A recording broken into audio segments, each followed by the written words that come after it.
So let's start. Yeah, and welcome everyone to another Blocklike test panel. And I'm your host, William. And just let me introduce myself. Uh, and previous experiences at Hill Investment Intern at Hill House Capital and also Golden Capital and also side partners. And the third time being entrepreneur. Yeah, but actually based in Web2. Yeah, and also still a member of AIGC projects with some Alibaba partners. And first of all, thanks Blocklike for having me here, and really appreciate it. And thank you for everyone for taking this time to join us. For today's panel, Blocklike has invited several amazing projects to discuss the current development of Web3 platforms and also the future of Web3 entertainment. Yeah, they are Ian Hong from FNCY, Freddie from NodeReal, and it's really great to have you guys here. Let's look forward to hear some of your sharings today. Yeah, so now let's get to today's topics, the future of Web3 entertainment. Before we start, can you guys introduce yourself and also your project briefly? Yeah, let's start with uh Aoha. Yeah. Okay, yeah, thank you for that intro. Yeah, and Hello, also everyone. sorry to interrupt. And there's Li Zhu from BNB Chain. He's coming. Yeah, sorry for that. Yeah, I think he's in here now. Yeah, he's in here now. Sorry for that. Yeah, and yeah, and how you can go first. Yeah. Hello. My name is Ian. I'm from the Fancy team. I'm part of the business development team here at Fancy. To give like a brief intro of what Fancy is and what we're trying to do is we are a platform, a service provider trying to bring blockchain down to everyday life. So what we're trying to do is we're pursuing to bring Web3 to the everyday people so that anyone that has no knowledge of blockchain or Web3, they'll be able to enjoy all of what blockchain has to offer. So our Fancy platform, we have a platform called Fancy, as well as our own main net that we launched alongside with NodeReal, called Fancy. And our native token, our native coin is also called Fancy. And what we offer on our Fancy platform are a wide array of content ranging from games, webtoons, web novels. We have NFTs, commerce, socials, and all of these entertainment content are available on a single platform, which we are building called Fancy. And like what the topic of this panel is, we're trying to bridge the gap between Web 2 and Web 3 and trying to make that transition into the blockchain Web 3 space as seamless as possible. Yeah, pretty cool. Pretty cool introduction. Yeah. And let's have NodeReal. Yeah, sure. Thank you, William, for having me today, right? So, really officially, thank you, Blocklike and William, for hosting this. Pleasure and great to be here today with Ion and LZ from BNB Chain team and Fancy team as well. So, I'm Freddie. Nice to meet everyone, and thank you for tuning in. I'm the head of growth with NodeReal. I'm a little bit of experience about myself. I think prior to joining NodeReal, I spent some time in the financial industry. I think a span of 10 years there. That's where you can roughly gauge my age and all that. I think I'm the oldest among the panel here. So so that's from my experience. And prior to after joining the financial industry on the payment side of things, I took a short span and trying out something different. I joined BNB Chain in a span of a few months time, and before that, after that, I joined NodeReal from there. So NodeReal officially has been 1.5 years right now. I think one year and about 4 months. So that's how old we are, and there are a few of us that came out to have this startup, right? So NodeReal, the idea and the mission of it, right? We're actually a one-stop blockchain infrastructure provider. We aim to provide scalable, reliable, and efficient blockchain solutions for everyone, from developers to projects, where we aim to also bridge the adoption, growth, and long-term success of the Web3 ecosystem together as well. So that's where we wanted to play a part. If you look into our website, there will be a slogan that make your Web3 real. That's where we wanted to bring in and materialize this together as well. So if you look into our websites and just wanting to share a little bit summary of where we achieve and where we come from in a short 1 year span of time, right? We have a wide range of products and support for multiple chain. Today, we not only support EVM chains, but also move chains like Aptos. So we have 8 chains that we supported today. Happy to have you guys tried it out. You guys can check it out on our websites and all that as well. So those are our products and services in place, right? Like typical L1 chain, the usual suspects like BNB, Ethereum, Polygon, we have support and all. So we wanted to share a little bit in our product coverage. So we have the basic RPC and API services that we do, that we provide for projects that build on using this infrastructure. It gives them the ease of not wanting to worry about the infrastructure side of things.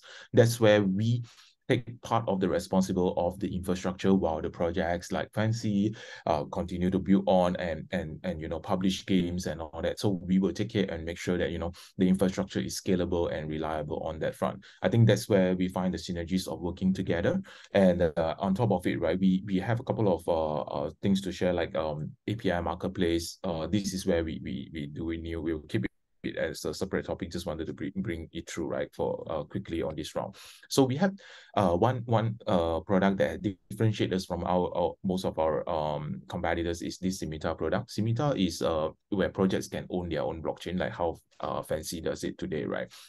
We'll have FNCY to look into and sharing more of how FNCY is different, how FNCY really powered the Web3 entertainment side of things. And that's where our role and responsibilities will lies on, and our focuses will be a little bit more really on the infrastructure. So our infrastructure, right, we work very closely with BNB Chain and also contribute to the BNB Chain ecosystem in terms of innovative and also new things to be introduced.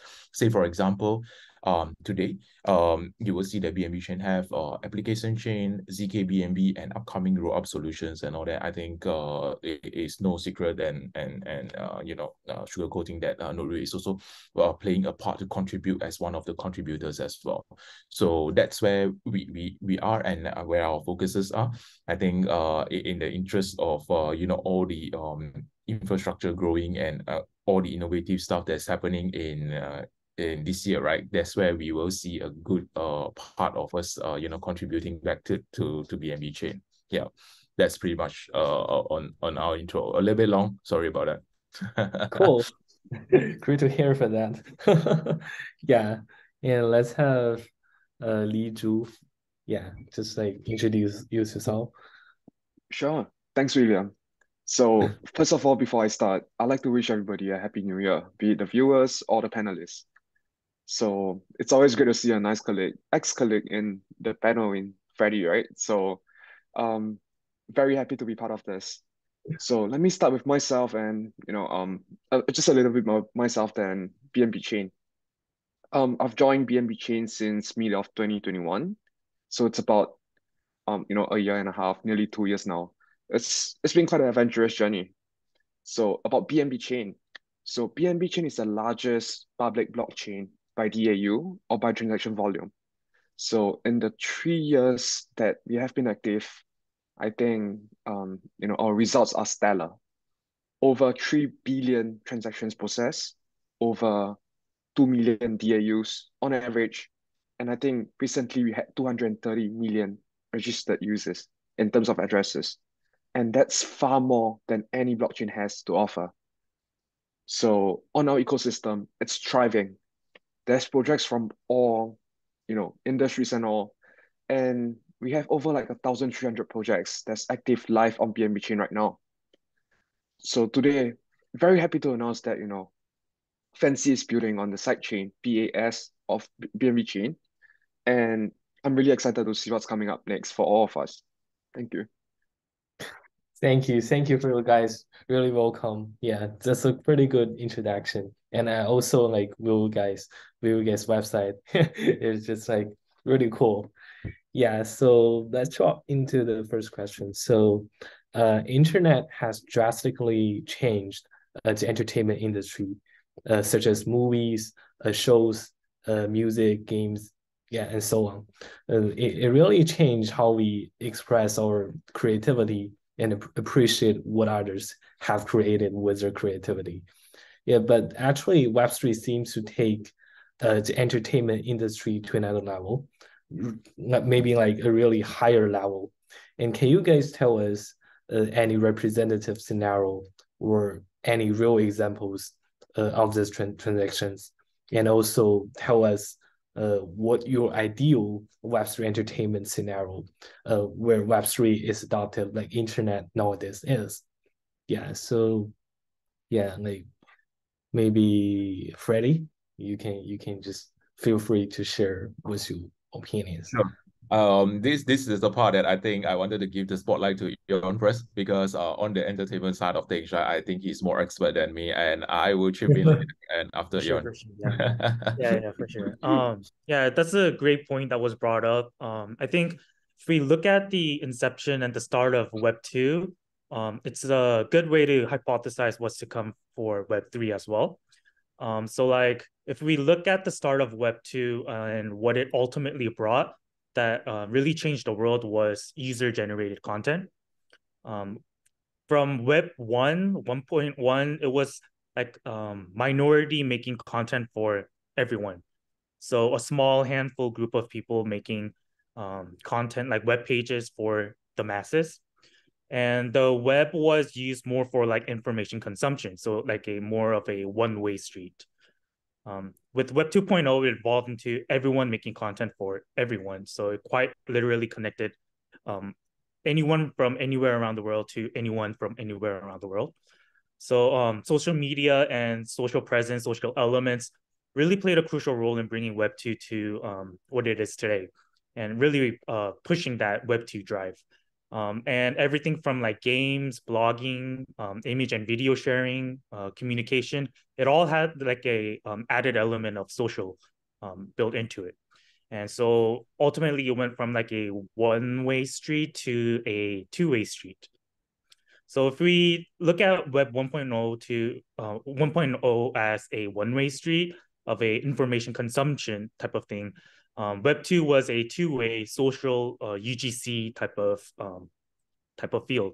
And I believe that Web 3 then it'll be evolving into, or it could be characterized as more of like a highway for ownership, immersive social interactivity, and also value capitalization. So going a little bit more deeper into those three pillars, with of course the introduction of Web 3.0 and blockchain, users will be able to own the content and the content that they create, and this will of course be verified on blockchain for secure and transparent recording.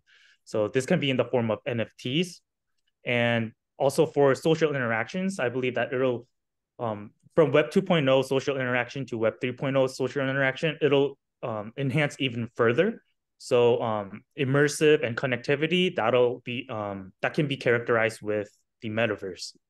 And finally, with value capitalization, what I mean by that is you'll be able to monetize from the content that you create. We have seen small glimpses of this with platforms such as YouTube, as well as small glimpses of this with P2E and like X2E, like with the introduction of like P2E games and stuff. But I believe that's just like the tip of the iceberg, and there's going to be so much more. And to give an example, I think we can take Netflix as an example. When we look at Netflix from their get-go, from where they started off as a send in mail DVD service provider. That can be seen as like Web 1.0.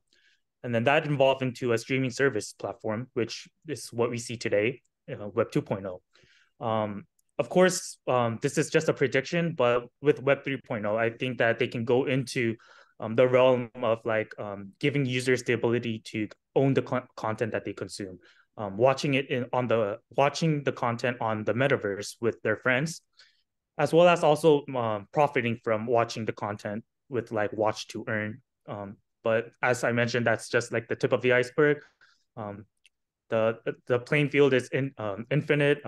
And yeah, I think that's just the start, but it's a lot of possibilities, and yeah, we're at the forefront here at FNCY trying to provide that future.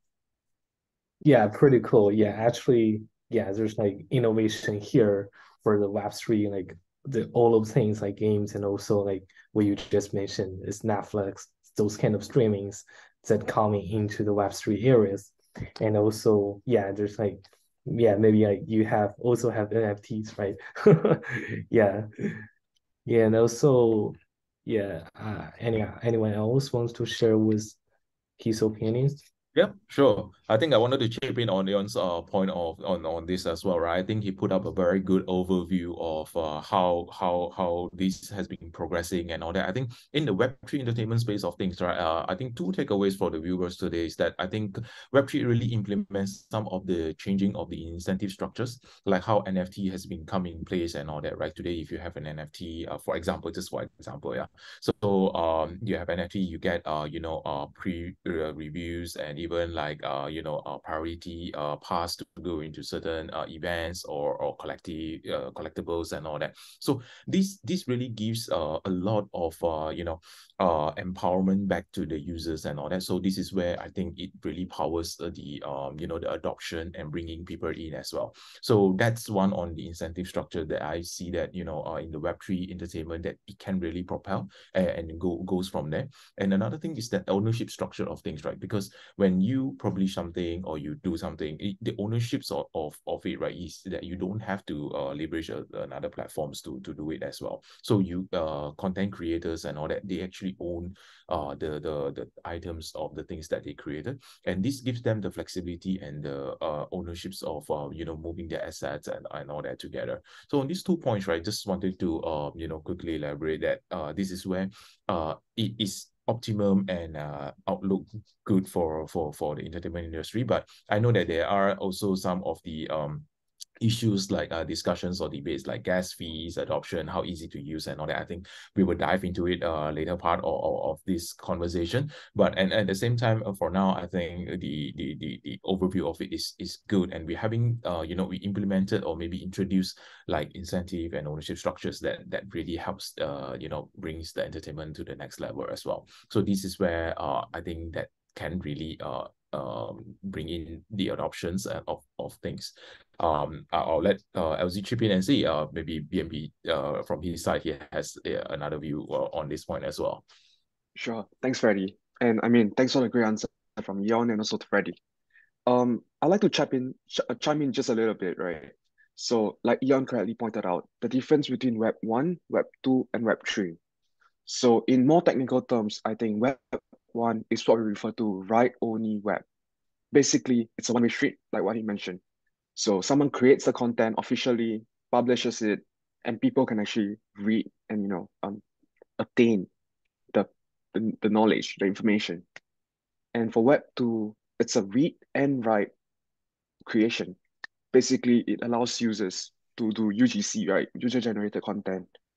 So be it people creating mods of games, people creating their own video content, their own game contents.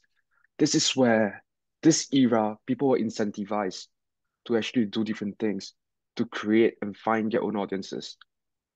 For Web3, honestly, I really dislike the word Web3 because there's no guidelines or there's no structure to determine what's Web3 and what's not.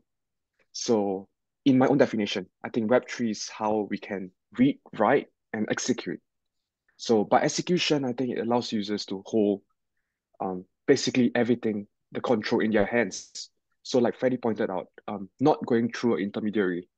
So in blockchain, I think this concept is called trustlessness, the need not to trust anyone. So this is basically how on the technical blockchain side, people largely agree with these concepts. So on the entertainment side, this is personally my very personal interest actually. I really like to see how we can combine entertainment on blockchain. So earlier last year in 2020, sorry, 2 years ago, 2021, we've seen many games that popped up, play to earn games. So in this game, for example, like Axie Infinity or on BNB Chain, we do have games like Crypto Blades, Crypto Mines. I mean, although those games have kind of faded as time goes, a lot of value is actually derived from the players having the ability to own, like really own the assets they have in the game. So a simple comparison is this. When I was young, there was a game called Maple Story, right? When the game kind of declined, the company had all the rights to pull the game out. And if I'm a player who spent $1,000, $10,000 on items in game, I would lose all control over the items. And so in this current era, for example, in a game like Axie Infinity, even though the game servers may be down, I still do own the rights to the assets, right, in forms of NFTs. So I would still have the access in my account. I'll still have the tokens in my account, my wallet address. And someone, a community mod, a community builder, they could actually relaunch the game or even create a new version of the game utilizing the same assets. This is kind of I would say this is more on the higher level.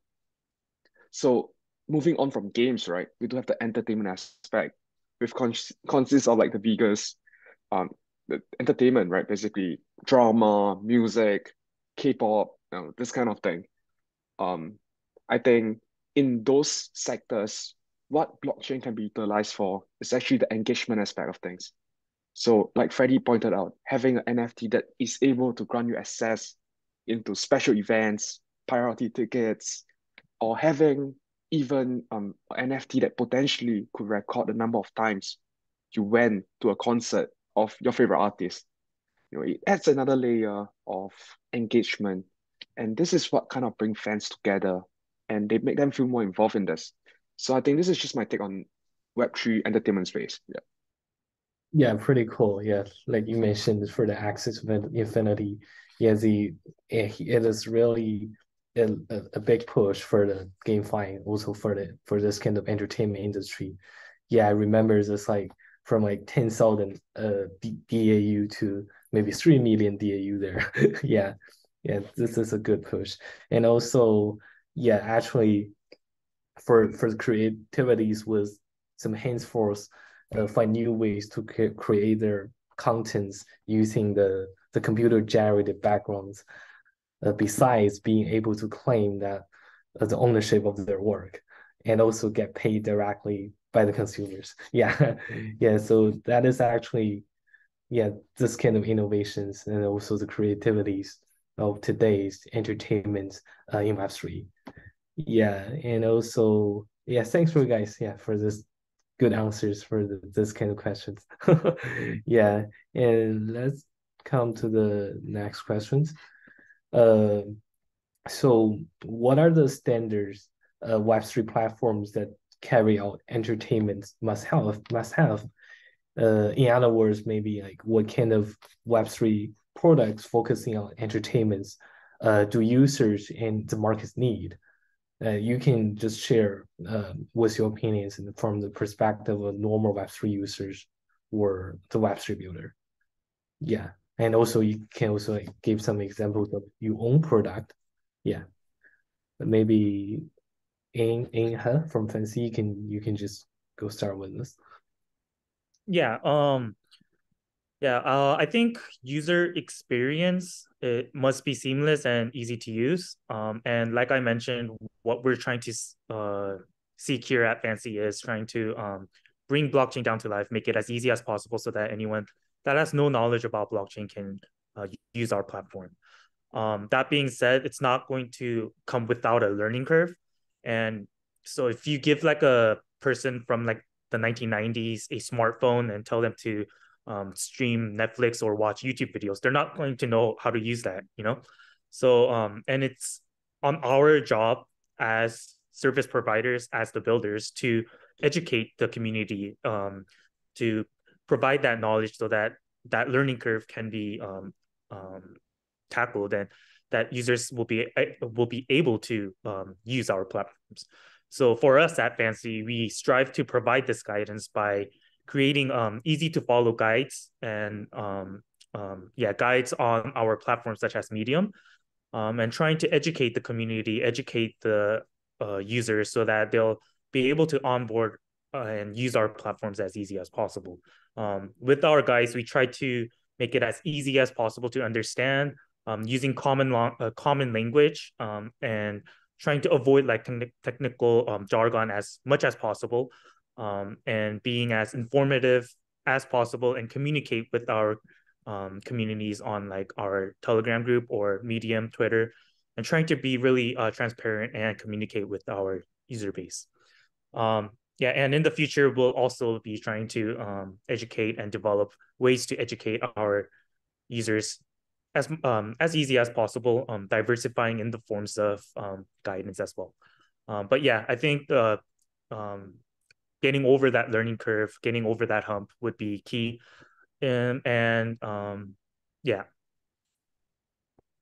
Actually, it's still maybe I'm gonna be educated. Yeah. I mean, we're all on the same journey, you know. Yeah, but I think a lot of us are still on the path as well, right? On the learning, and every day there's a new stuff that we learn together and all that, especially on the infra and the tech side of things. I think I'll chip in on the part more on the technology side, right? So in terms of our experience that how platforms and projects can demonstrate their strengths on this front is really like say in terms of the customer experience and all that. So in that front of things, right, in terms of seamless, reliable or services and all that, I think is very crucial for every partners and every projects to look out for and do as much testings as possible and all that, right? So just to make sure that when the launch and all that happens, I think on the very basic side of things, we need to strive a good impressions on that front. And on top of it, right, because see today we educating and bringing more people of coming in from Web 2 to Web 3 and providing mass adoptions and all that. I think that another crucial things that we will discuss is the problem of like gas fees and all that. That's where we come in as a solutions provider and all that. Make sure that we customize the gas fees as low as possible. How we can do it from that front. So those are the innovation parts that we come in. Say for example, on BSC chain and all that. That usually when layer 1 chain gets congested, we will start to promote application chain and all that. So that traffic's drive to the application chain, making sure that it doesn't get interrupted or get slowed down by the common traffics and all that. So that's one on the application chain. And in terms of putting through transactions as fast as possible, seamlessness, zero knowledge, roll up solutions and all that, those are the things that I think the tech side of things are still at the early stage. There are a lot of partners have launched and also doing a lot of these ZK EVM compatible stuff and all that, right? So this year, I think on the tech side of things, we will see a lot more of this materialize from the tech side to really power and really help the adoptions of that front from Web 2 users to Web 3. So the gamers, the clients, actually they feel no differences when they come on board. When you adopt to a new stuff and all that, it has to be that seamless and that easy approach that it doesn't cost too much hassles and all that. So I think not only on our side of things, I think a lot of ecosystems layer on, and even like KOLs like Vitalik from Ethereum also mentioned that there are new stuff to be implemented and all that to really help this front of their side of technology.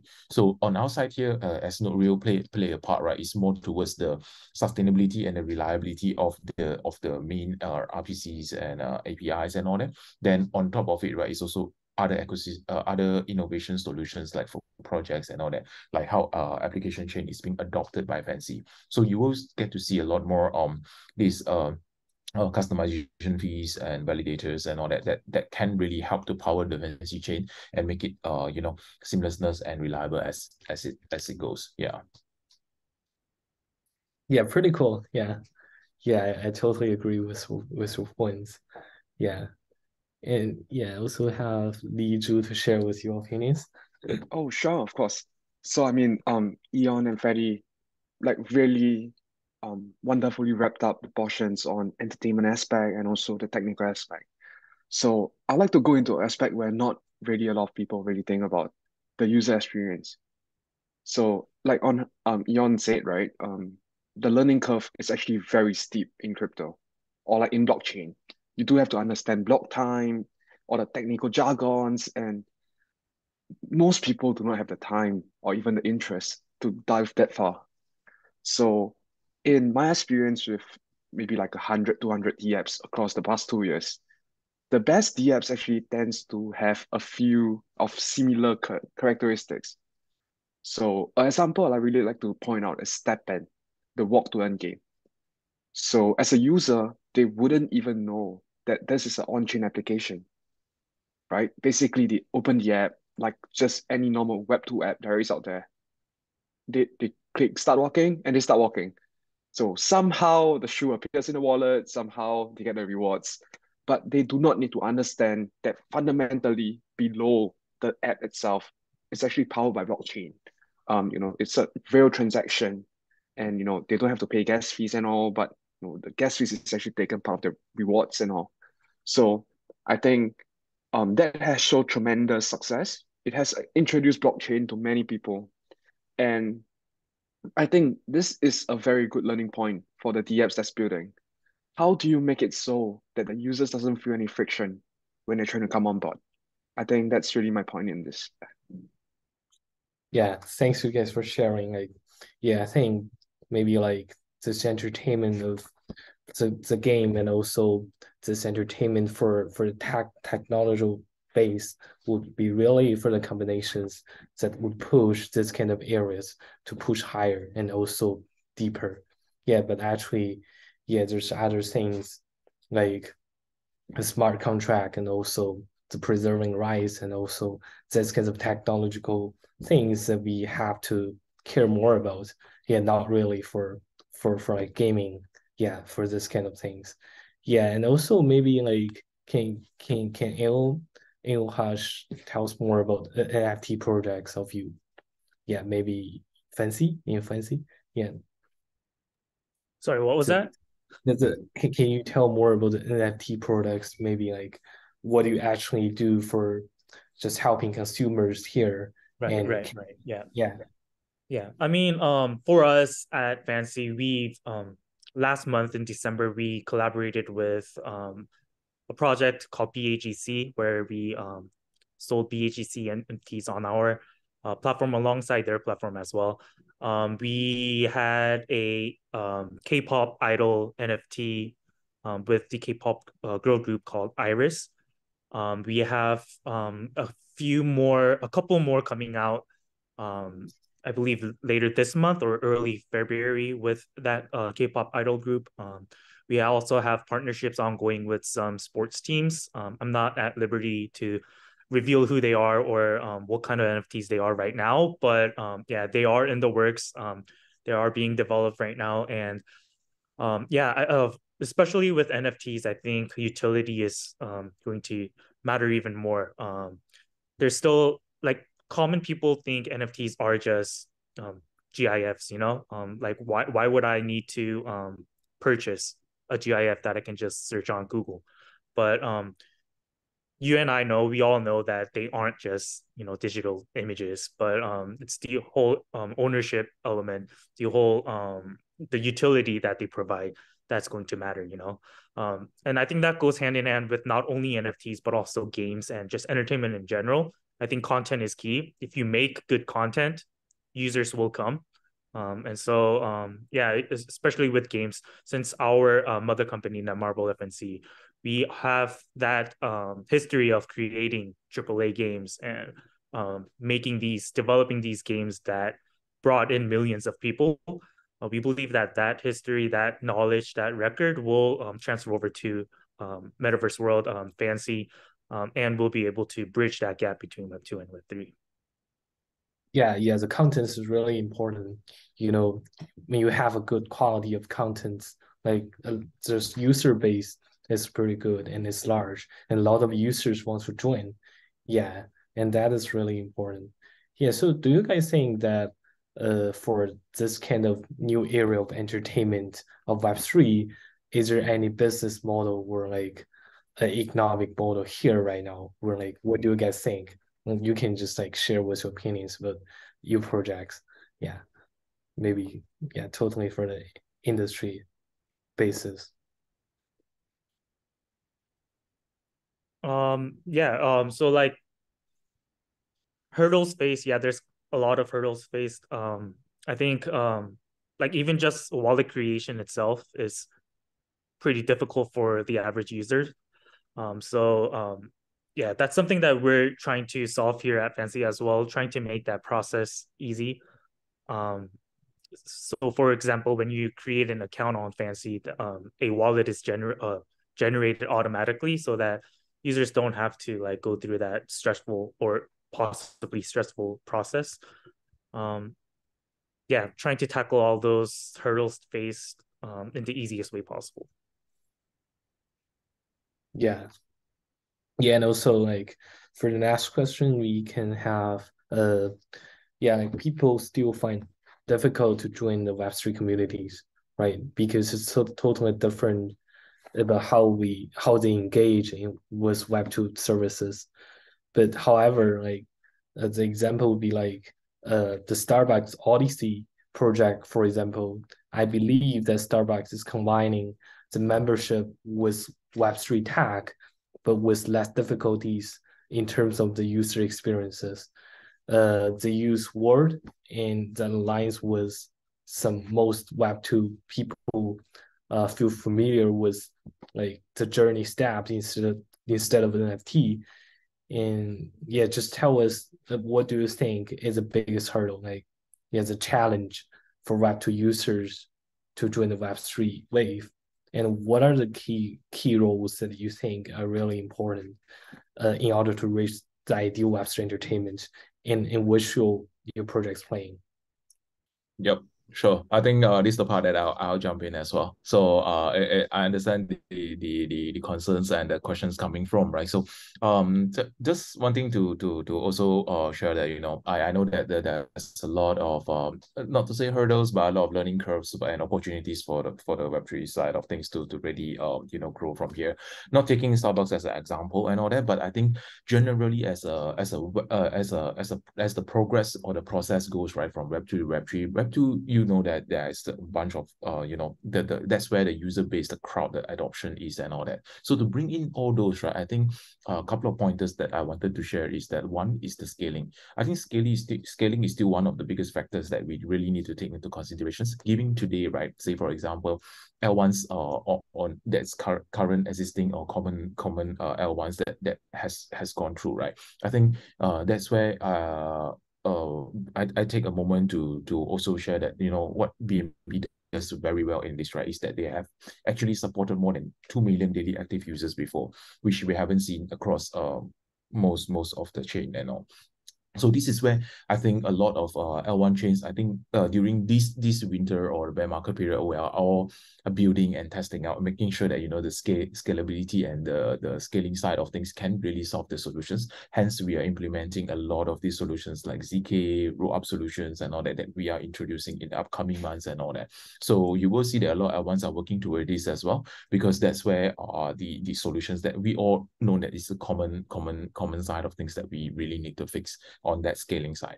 So that's one. I think the next one, I think without sugarcoating anything, right? I think it's common knowledge in the news and all that as well. We needed to balance a little bit about the ease of use and also the security side of things, to make things ease of use and all that, because on the decentralized world, how is it being governed and how is it being you know, protected and all that. So that's where two parts to it.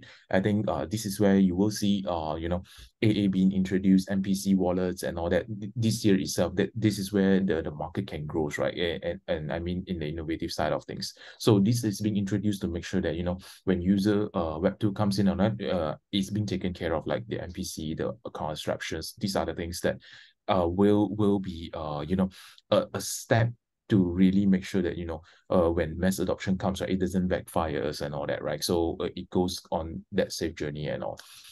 And I think a lot of these discussions along the line that, you know, how the process and the flow of this all can come together, the cost and all that, right? So this is where I think a lot of our partners and projects and ecosystems are working together to make sure that we can do a lot of tests and learn during this period of time, and we will introduce more when things are a little bit more stable, and making sure that we don't rush through things this time as well, because I think in the bull market everybody's rushing to launch something and all that. I think now is the time that we launch, but we test and learn and make sure that everything is secure, safe, and all that. Hence, in NodeReal, we do one-stop shop solution, right? Not only we build, but we also get confirmations from ecosystems and like BNB Chain and all that. We're working with security partners that to make sure that these are being secured and all that as well. And we are doing a lot more testings, like even for the FNCY chain, right? With FNCY, like Eon side and all that. So those are the few things that I think we are tackling the hurdles and all that. We are aware of it, and we do taking probably baby steps and also bigger steps to certain things as well, depending on the market conditions and all. Good. Thanks for sharing that. Yeah, and other guys wants to share or maybe continue with Freddie's points. Right. Maybe I'll jump in just a little. So Freddie is absolutely right that we need to get the base infrastructure layer ready. So everything that is required to support this growth, this adoption needs to be there. And I mean, solutions like MPC wallets, having different services in place is necessary, final. So I think something that's lacking in this adoption wave or this push for adoption is really, I would say, the perception of blockchain slash crypto in the last decade, right? Bitcoin just did their 14-year anniversary, 14-year anniversary.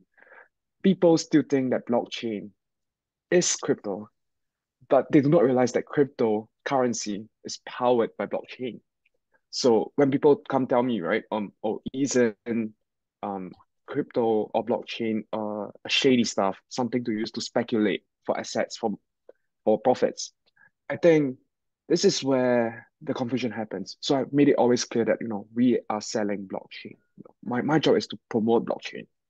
So people need to divorce the concept that something can be on blockchain and it's not cryptocurrency, it's not speculation. And basically, we are just exploring the points, the benefits of blockchain to say, right? Transparency, decentralization. So I think once that concept is divorced, we really see the mass adoption coming in. Yeah, that is true. Yeah. And Yeah, I also agree. Yeah, a lot of people still contribute cryptocurrency as blockchain technology. But yeah, going for me, I think giving a more of a general population users point of view side, I think hurdles like I mentioned briefly before, like even wallet creation is difficult for some people. Token trading, interchain operability, swapping and bridging, so on and so forth. There's so many parts that users aren't familiar with, and I think a lot of that is due to how new it is. Like the term itself is pretty new to some people, but that's why I think that like I mentioned before, we need to make it as simple as possible to make it so that it's easy as possible to understand for the general population. So for us at FNCY, like I mentioned before, like when a user creates a FNCY account, a wallet is generated automatically. But also like when users play the games or like watch content and stuff, like the example given before with Stepin, it should be as seamless as possible, so that like when you're using that app, when you're using that service, the user doesn't even need to know that there's blockchain elements built into it. It should be as seamless as that. And what we're doing here at FNCY as well is when you're playing the games, when you're watching the content, you'll be able to earn rewards for this, and you'll also be able to spend and consume those rewards all within the same app, all within the same service. So it'll be a sound cycle of like consume, earn, spend, consume, earn, spend. It'll be like a circle. It'll be a cycle, and I think that's like as simple as we can we're trying to make it as simple as possible like that, so that yeah, users don't have to go through that extensive research of what cryptocurrency is, what blockchain technology is. I mean, sure, if they know that it'll be good, but it shouldn't have to be a requirement. Yeah, yeah, yeah. And also that circle will be really important. Yeah, because we want quality of contents, and also we want users, but we focus on blockchain technologies. Yeah, that is truly important. Yeah. Yeah, but actually it's still in this kind of early uh exper experimentation stage. I think just it's just kind of like, yeah, it's in a very early age. But do you think how long will it take to reach the mature stage, and what are the necessary actions to reach there?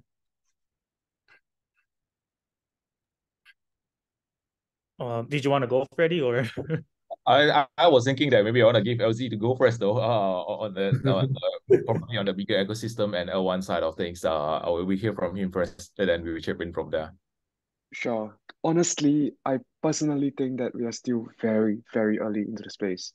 So I would compare this period to be maybe before like dot-com boom, where everybody's starting to build. We are seeing a bit of decline because of, macro reasons and all. But the strong players will remain. The strong players will continue building, and they might actually grow to the heights of the FANGs, the Fortune 500s, in near future. So how do we get there?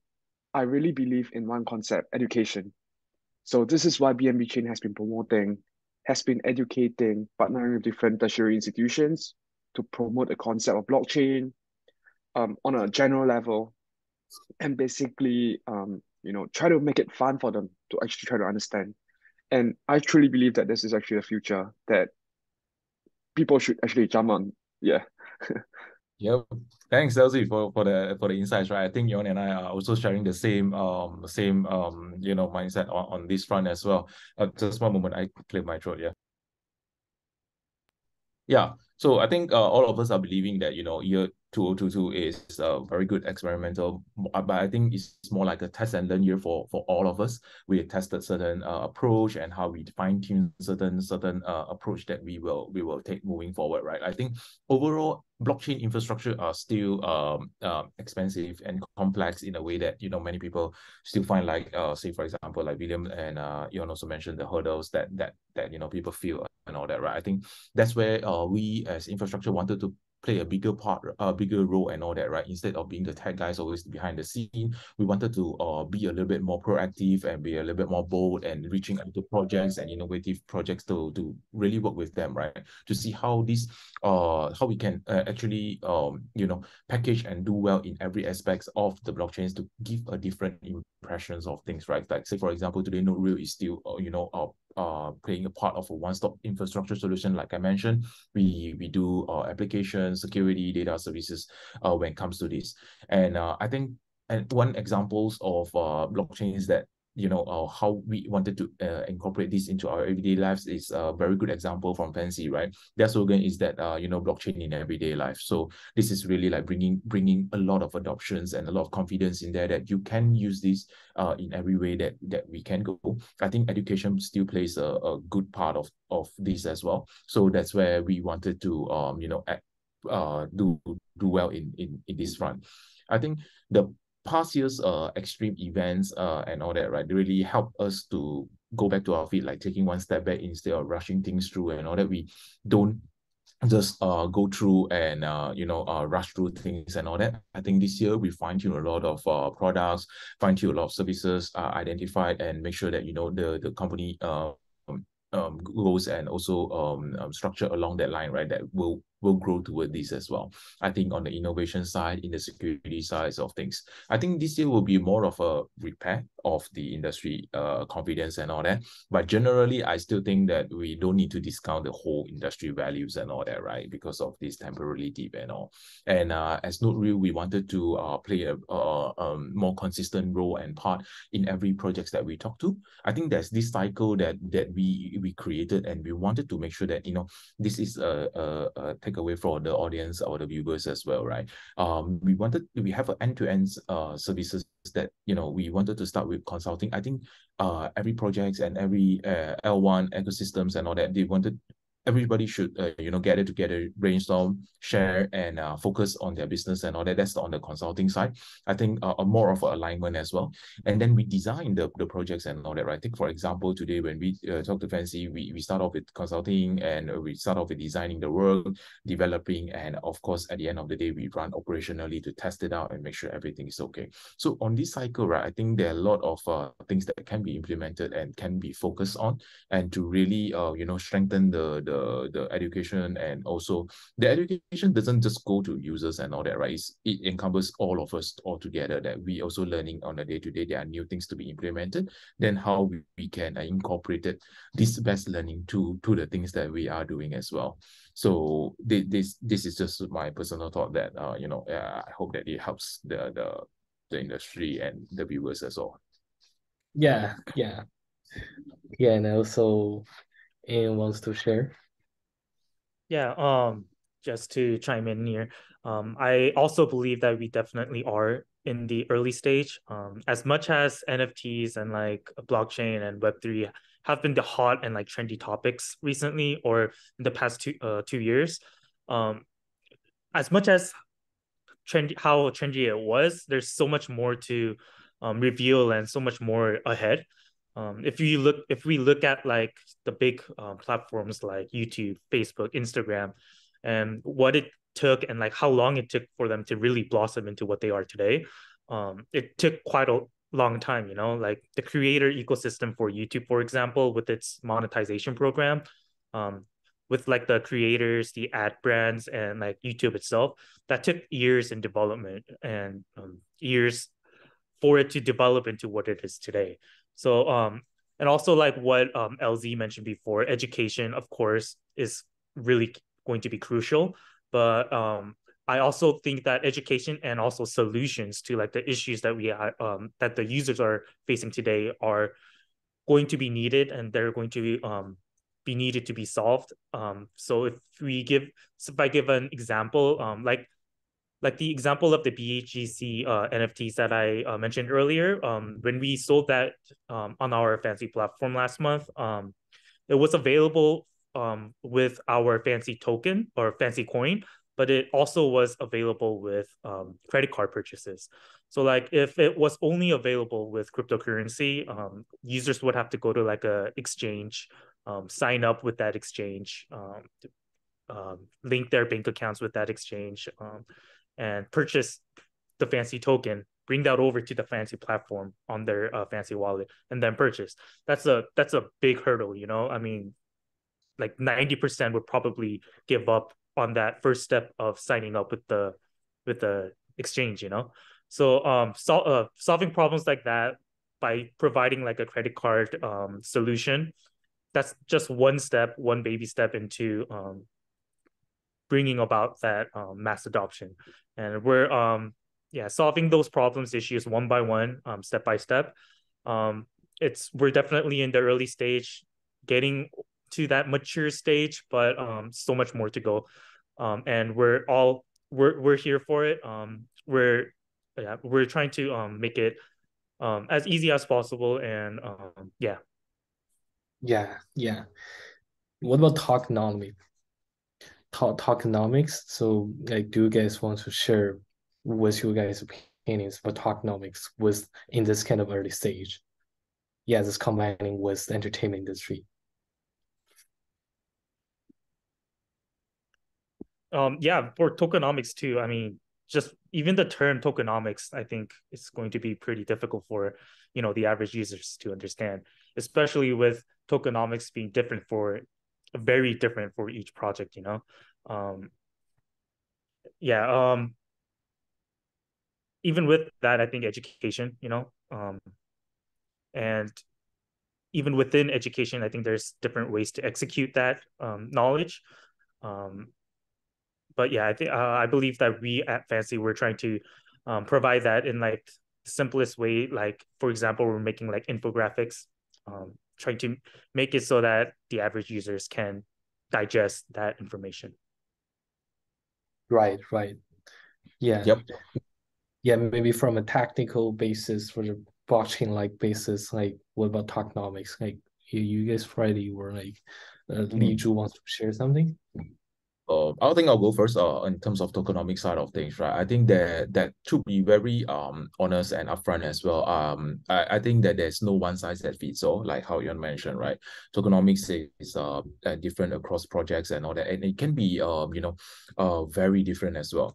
And there's no a perfect solutions or perfect tokenomics and all that. Otherwise, it will be a copy and paste work for everyone, which is easier, right? So I think a lot of these tokenomics boils down to the usability and also the business models of every project and all that.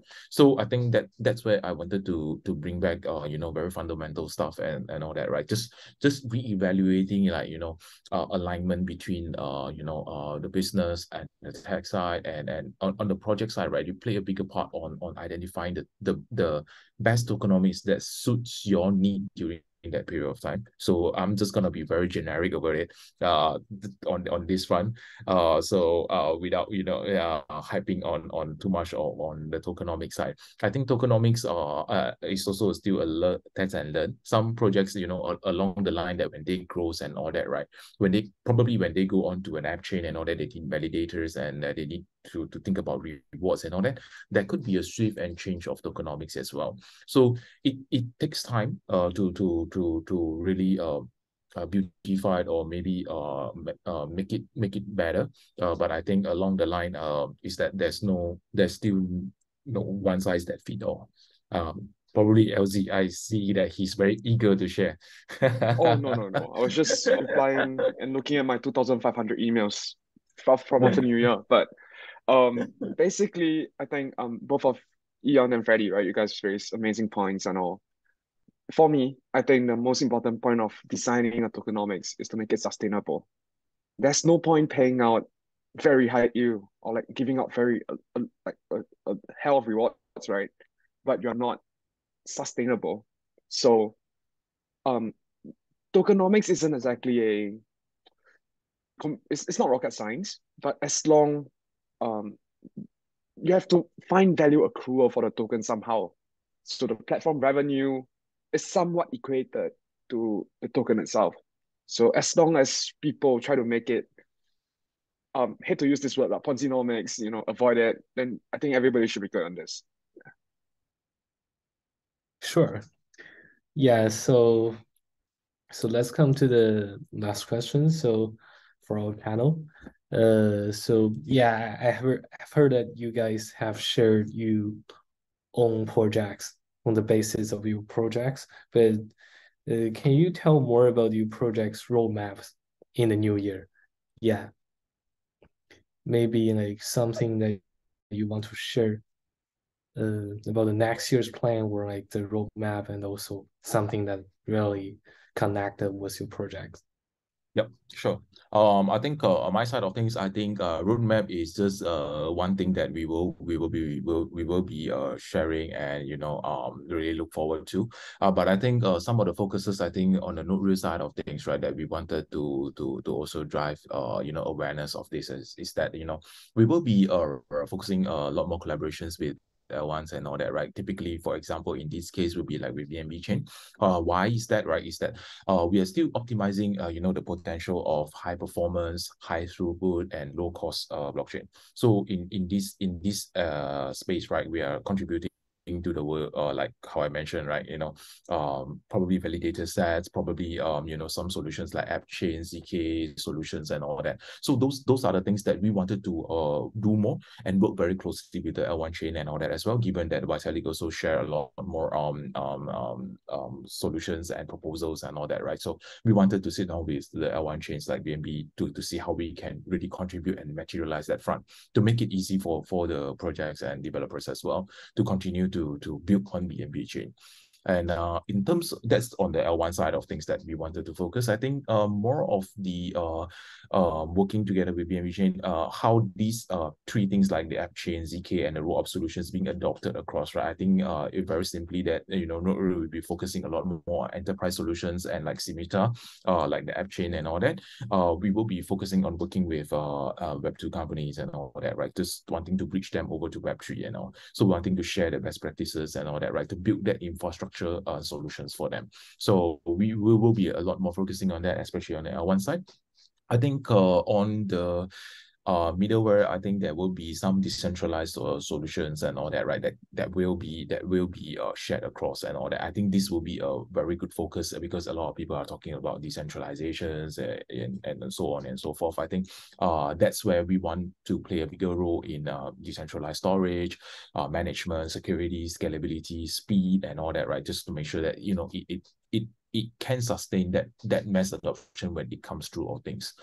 Third one, I think there will be a lot of working together with DeFi projects and all that to really do more about the user-centric value-added solutions and all that, because I think a lot of the attention has shifted to DeFi right now, right? So I think there's more of innovative designs that will come up in this year as well. So that's where we wanted to work closely with the projects from the infrastructure side of things. I think it goes hand in hand, like 50-50. What we wanted to do, what we wanted to build, and all that, it has to be adopted and accepted by our clients and all that as well.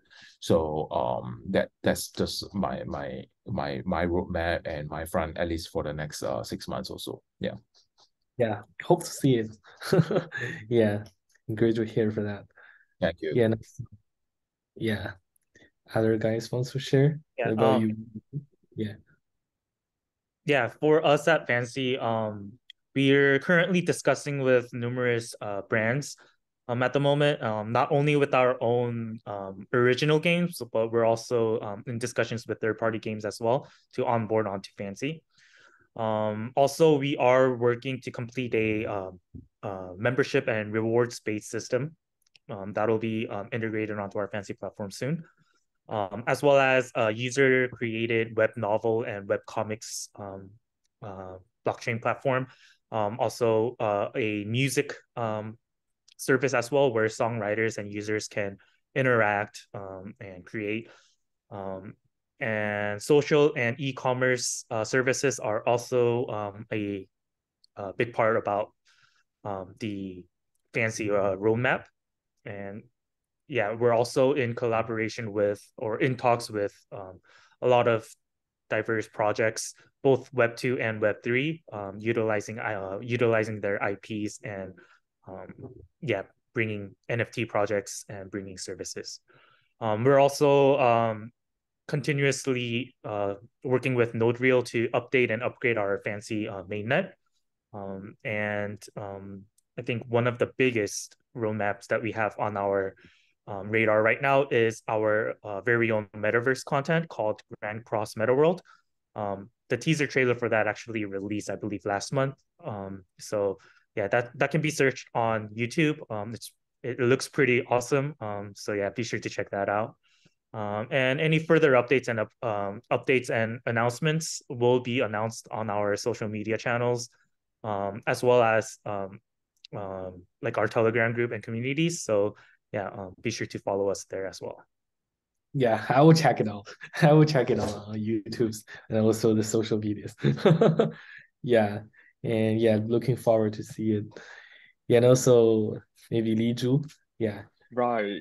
So I don't have the cool updates that Freddie or Eon has, right? But as an ecosystem, we are always working on things. So we're working on technological advances. We're working on the ZK chain, basically the rollup that'll be announced. I mean, it's already announced in October.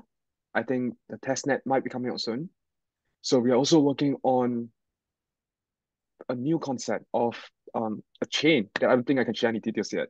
So that's on the technological front. On the business side, I think we are actually working on multiple deals. I think bigger and better partnerships. And on the ecosystem side, we aim to support more projects to help them grow, to help them find the product market fit. And I think, yeah, that's kind of boring compared to them, but this is what we've been doing. Yeah. Cool, cool.